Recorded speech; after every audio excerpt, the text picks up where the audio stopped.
Samantala mga kabrigada, digital payout ng cash gift para ho sa mga senior, pinaghandaan na ng NCSC.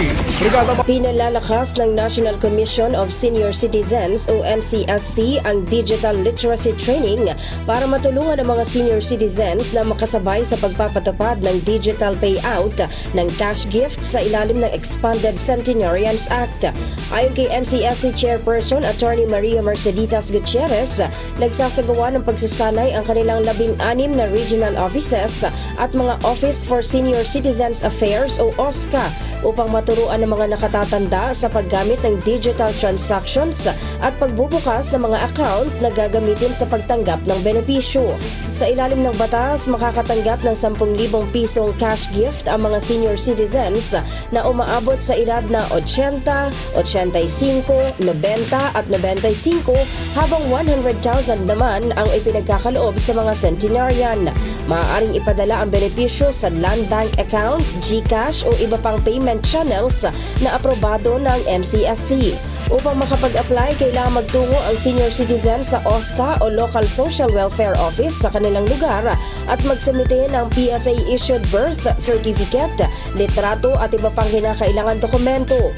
Maaari ring magtalaga ng otorisadong kinatawan ng mga hindi kayang personal na mag-asikaso ng aplikasyon.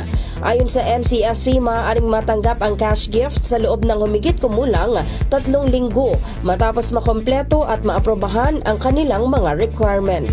Good news naman sa mga kapatid nating senior citizens, aprobado na ng House Committee on Senior Citizens ang panukalang magpapalawig sa social pension coverage nyo. At mula sa Kamara, nasa linya ng telepono, si Marian Enriquez. Marian, kung sakali, ano-ano ba itong mga benepisyo na madadagdag para sa seniors?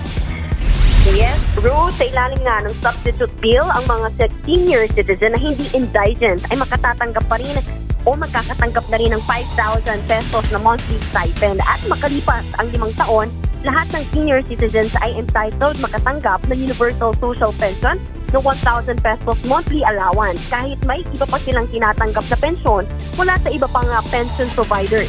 Pero nakasaad din sa panukala rules na maaaring piliin na i-waive o hindi kunin ng mga senior ang kanilang pensyon. Minamandato rin ng panukala ang Department of Social Welfare and Development o DSWD sa pakikipag-ugnayan sa Budget and Management Department at stakeholders na i-adjust ang halaga ng Universal Social Pension kada 2 taon matapos ang full implementation ng batas.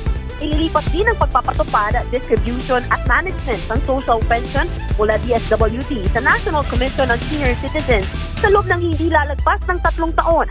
Ang isa sa mga may akda ng panukala na si Marikina 2nd District Representative Biro Kimbo, ikinatuwa ang pag-aproba nito sa komite.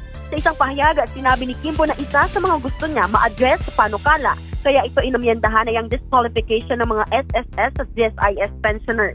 Hindi na raw makatotohanan yung halagang natatanggap sa SSS at GSIS pension kumpara sa daily at medical expenses ng mga senior. Hindi raw patas at discriminatory daw maituturing ang hindi pagsama sa kanila sa social pension. Samantala, Ruth, pag-usapan naman natin yung BICAM na nakatakda nga na 4 p.m. ngayong hapon, kinumpirma ng House contingent na pupunta sila sa Bicameral Conference Committee mamayang 4 p.m. sa PICC sa Pasay. Ayon kay House Committee on Appropriations Chair Mika Sonsing, all systems go daw at siguradong nandun sila sa BICAM mamaya. Ayon din kay BICAM member at Bicol Star Party List Representative at kay Parañaque Representative Brian Yamsuan, hindi totoo ang sabi-sabing Kamara umano ang ayaw sumagot kung tuloy o hindi ang BICAM ngayong araw. Katunayan, sila pa nga yung present kahapon sa PICC at yung Senado ang hindi dumalo. Ilang ulit na rin giniit ni Mika Sonsing na gusto nilang matuloy na ang BICAM hearing para umusad ang budget deliberation lalo't magigipit na sa oras. Marami pa kasing ahensya ang kailangang isalang at nakatakda nga sa December 22 i-ratify ang General Appropriations Bill sa parehong kapulungan ng Senado at Kamara. May instruction din daw kay Speaker Bodidi na tapusin nga yung budget as early as possible at walang delay para matuloy na nga yung budget at hindi maapektuhan ang ekonomiya. Hinihintay na lang daw nila yung Senate contingent na ituloy yung pagdinig at pag-usapan yung mga hindi mapagkasunduan sa DPWH budget. Umaasa rin yung Kamara na hindi magkakaroon ng re-enacted budget para sa susunod na taon. Yan muna ang latest. Balik sa'yo, Ruth. Marian, gusto ko lang balikan yung sa senior citizens kasi I'm sure marami nang na-excite na ating mga kapatid dyan. Meron ba yung counterpart bill na sa Senado? Naku, yan yung magandang alamin din natin, ano, sa counterpart nga sa Senado. Pero dito sa Kamara, paniguradong pasado na po ito sa komite at umaasa tayo no, na susunod na taon, pagbalik nga ng sesyon sa Kongreso ay isasalang na ito sa plenaryo.